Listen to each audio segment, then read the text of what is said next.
बिहार में नई सरकार का गठन हो चुका है और सम्राट चौधरी के नेतृत्व में मंत्रिमंडल का विस्तार भी हो चुका है। लेकिन इस मंत्रिमंडल के विस्तार पर अब नेता प्रतिपक्ष के द्वारा कई सवाल खड़े किए जा रहे हैं और परिवारवाद का नारा दिया जा रहा है कि परिवारवाद का नारा देने वाले आज खुद परिवारवाद में संलिप्त हो चुके हैं। इन तमाम मुद्दों पर जब बिहार सरकार के मंत्री संतोष कुमार सुमन से सवाल किया गया तो क्या कुछ कह रहे हैं, आइए सुनाते हैं। देखिए, तेजस्वी यादव जी बेचारे जनता के द्वारा नकार दिए गए। कहाँ दम भरते थे कि हम सबसे बड़ी पार्टी सीट है और आज 25 सीट हो गया। अरे होते होते हो गए रहते एक सीट अगर कम जाता तो हताशा और नकारी निकम्मापन जो भी कहिए इसका जो व्यक्ति जनता ने इतना मौका दिया उनके ऊपर वो खड़े नहीं उतर सकते हैं, बीच में नहीं रह सकते हैं, तो यही रोना रोएंगे, उल्टे सीधे रोना रोएंगे। तो हम समझते हैं कि परिपक्व होने की जरूरत है, जनता के बीच में जाने की जरूरत है। अगर वो नहीं समझे, नहीं सुधरे, 25 से 5 भी होने में देर नहीं। ये सब नहीं कहे अगर वो टिप्पणी अगर निशान जी पर कर रहे हैं तो निशान जी से उनको सीखना चाहिए। वो माननीय नीतीश कुमार जी के सुपुत्र हैं। माननीय नीतीश कुमार जी ने 20 सालों तक बिहार की सेवा की है। कोई एक आरोप उनके ऊपर नहीं है, पूरे देश दुनिया में उनको जाना जाता है। कार्यों के लिए उनको बहुत उपाधि मिली है और हम समझते हैं कि वो एक लकीर खींच के गए हैं बिहार के विकास के लिए। जंगल राज से बाहर लाने का श्रेय नीतीश कुमार जी को। वो चारा घोटाले में जेल जाने वाले के बेटे नहीं है, 9वीं फेल नहीं है, इंजीनियर हैं, सीखने की क्षमता है, इसलिए ये सब नहीं कहें। बाकी नीतीश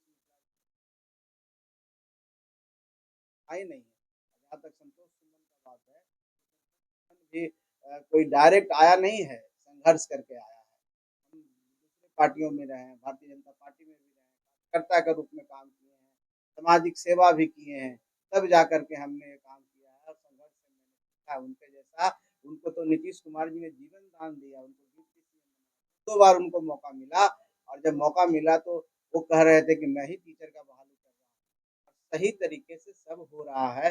हम आपके माध्यम से भी अपने उन छात्रों को का परिचय नहीं दीजिए।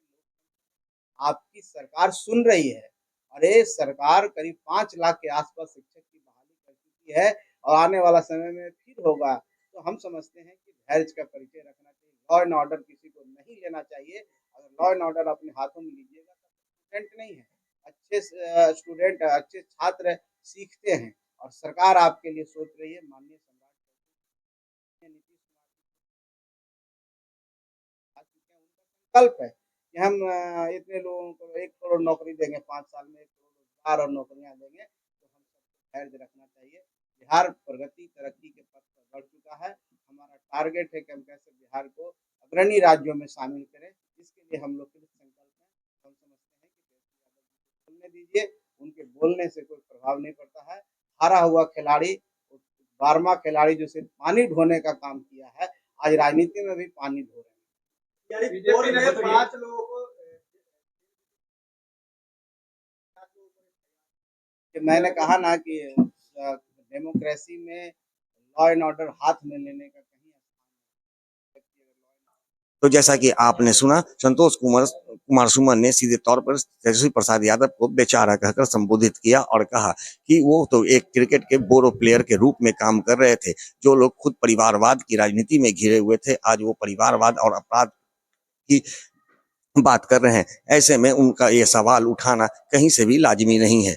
निश्चित रूप से सरकार और सरकार के साथ जो भी मंत्री हैं, जो विधायक हैं और तमाम एनडीए के नेता व कार्यकर्ता हैं, इसका जवाब उन्हें लगातार देते आ रहे हैं और आगे भी देते रहेंगे। सहयोगी ऋतिक के साथ Gyanendra Verma, AVI nation news, Patna.